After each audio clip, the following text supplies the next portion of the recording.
con las estructuras de muerte de hoy en día. Y cada uno de nosotros nos enfrentamos a todo ese ambiente de muerte que se infunde en nuestros días, en la mentalidad de los jóvenes sobre todo, y va influyendo también en los pequeños que van creciendo y más en los adultos. Hermanos y hermanas, al tener el encuentro con Jesús en la Eucaristía, todo cobra vida. Y al cobrar vida la iglesia, cobra vida también los discípulos del Señor, nosotros que estamos aquí reunidos. En la primera lectura que hemos escuchado del profeta Zacarías, habla de un tiempo, óigase bien, la primera lectura habla de un tiempo en el que será derramado el Espíritu de gracia, un espíritu de perdón, un espíritu de súplica, un espíritu de compasión. Ese es el ambiente de la primera lectura. ¿Pero por qué? ¿Por qué habrá un espíritu de gracia, un espíritu de compasión y de llanto y de luto? ¿Por qué? Porque se ha matado a un inocente. De eso trata la primera lectura. La primera lectura habla de ese inocente que es traspasado, de ese inocente que es matado, asesinado. Hermanos y hermanas, la respuesta que encontramos en la primera lectura de hoy nos dice: al contemplarme traspasado, por ellos mismos quedarán de luto, como se hace luto por un hijo único. Entonces se trata, hermanos y hermanas,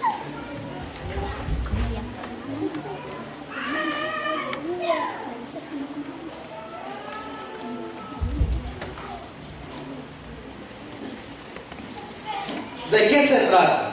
¿De qué se trata esa primera lectura cuando dice al contemplarme traspasado? Esa es la primera lectura. Al contemplarme traspasado harán luto, llorarán. Se trata entonces, les decía, de un asesinato, de un inocente que es asesinado. El pueblo mató a un inocente. ¿Y quién es ese traspasado? ¿Quién es ese traspasado? Según la primera lectura, ya para nosotros sabemos y comprendemos que es Jesús, el traspasado. Pero en aquel tiempo, ¿a qué se refería cuando dice al contemplarme traspasado? ¿De qué está hablando? Hay tres opiniones. La primera es que algunos afirman que el traspasado es el pueblo de Israel, porque al convertirse o al irse a la idolatría, tomó conciencia de su pecado y regresó a Dios. Por eso algunos dicen que es el pueblo de Israel. Contemplarán al que traspasaron. Sí, en cierta manera es el pueblo de Israel, pero otros dicen que no es el pueblo de Israel, sino que es el rey Josías. Sabemos que este rey es un hombre piadoso, un hombre bastante recto a los ojos de Dios, y que fue desterrado y fue asesinado. Entonces, para unos, ese traspasado es el profeta Josías. Pero para otros van a decir, no es el pueblo de Israel, no es el rey Josías, sino que es Dios mismo, traspasado, que se siente traspasado en los inocentes muertos. Hermanos y hermanas, en las tres alternativas, siempre la cuestión va a ser al final: ¿y quién es el traspasado? ¿Quién es ese que es traspasado? El Evangelio de Juan ya nos responde. San Juan capítulo 19 dice que el evangelista, que cuando vio que Jesús estaba en la cruz, San Juan expresa todo eso. Dice que un centurión romano agarró una lanza y lo traspasó su costado, e inmediatamente salió sangre y agua. Entonces, para nosotros, hermanos y hermanas, es Jesús el traspasado. Esto es cuestionador porque la muerte de Jesús destruyó para siempre. Óigase bien, hermanos y hermanas, la muerte de Jesús destruyó para siempre las fuerzas de la muerte.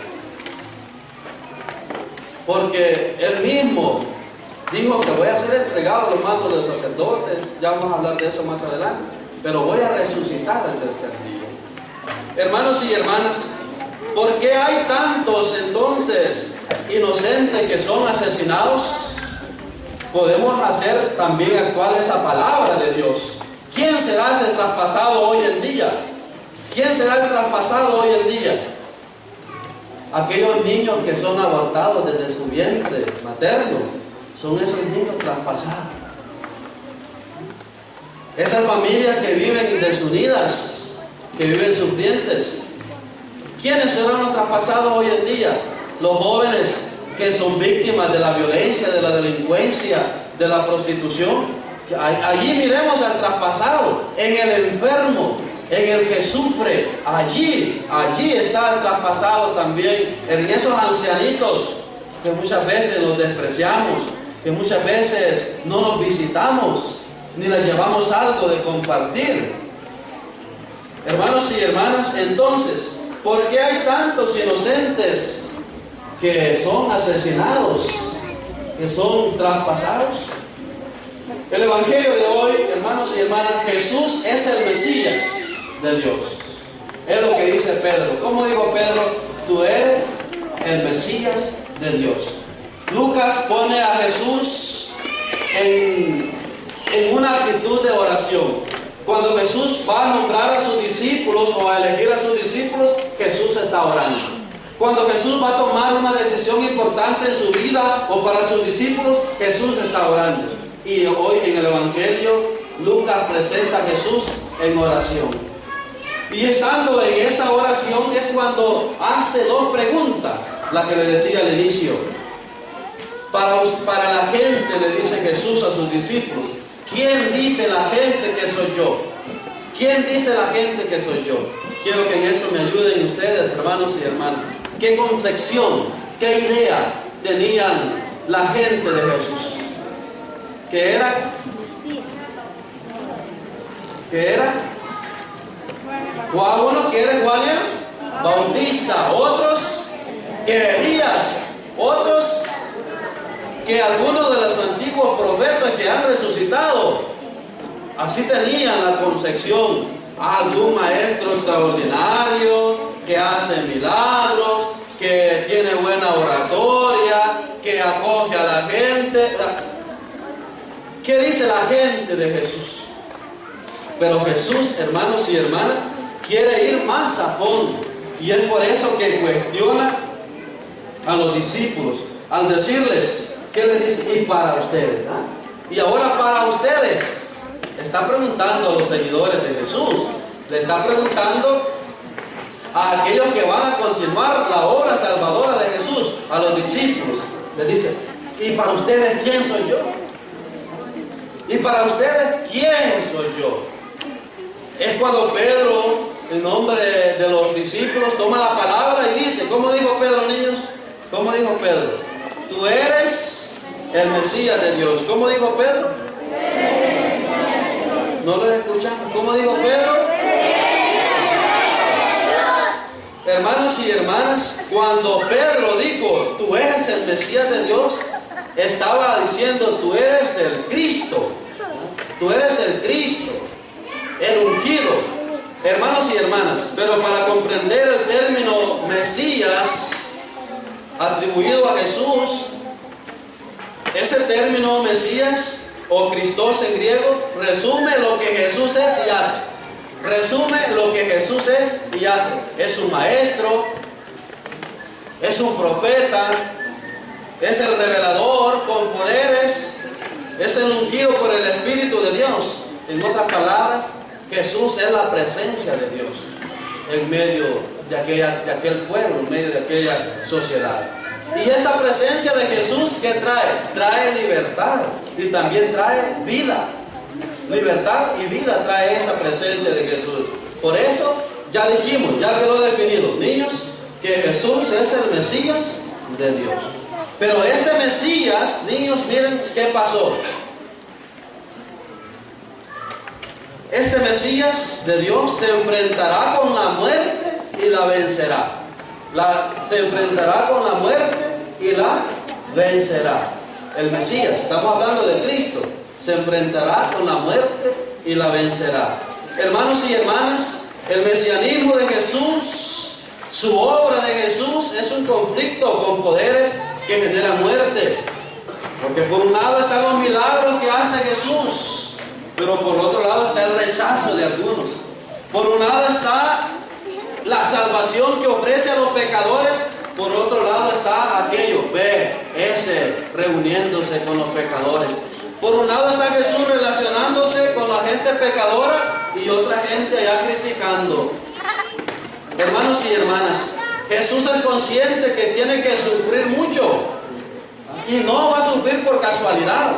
Y no va a sufrir en cuanto Dios, sino en cuanto hombre, en carne y hueso, en humanidad, ¿verdad? Va a sufrir Jesús. ¿Y de dónde le viene este sufrimiento? ¿De dónde le va a venir este sufrimiento? De tres poderes. Dice el Evangelio, de los sumos sacerdotes, de los ancianos y de los escribas. Esos son los poderes de la muerte de que estamos hablando en tiempos de Jesús. Esos son los poderes de la muerte. Hermanos y hermanas, ¿quiénes eran los ancianos en aquel tiempo? ¿Quiénes eran los ancianos en el tiempo de Jesús?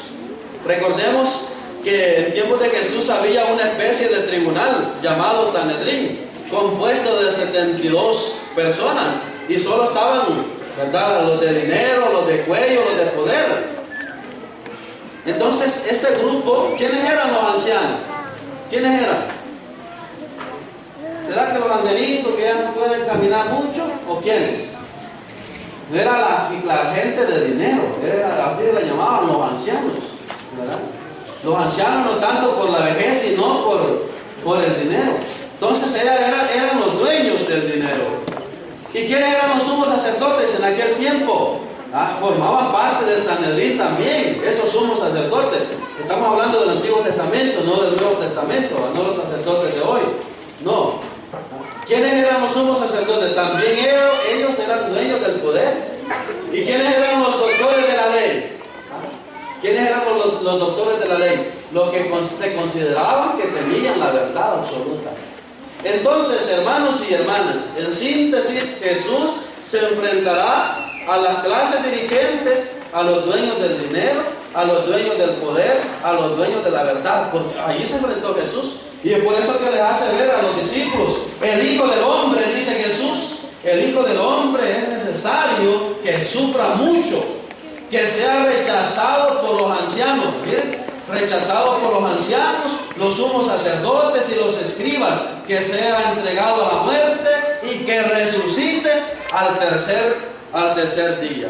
Hermanos y hermanas, en esas manos debe de morir Jesús. Y en esas manos de esos poderosos murió Jesús.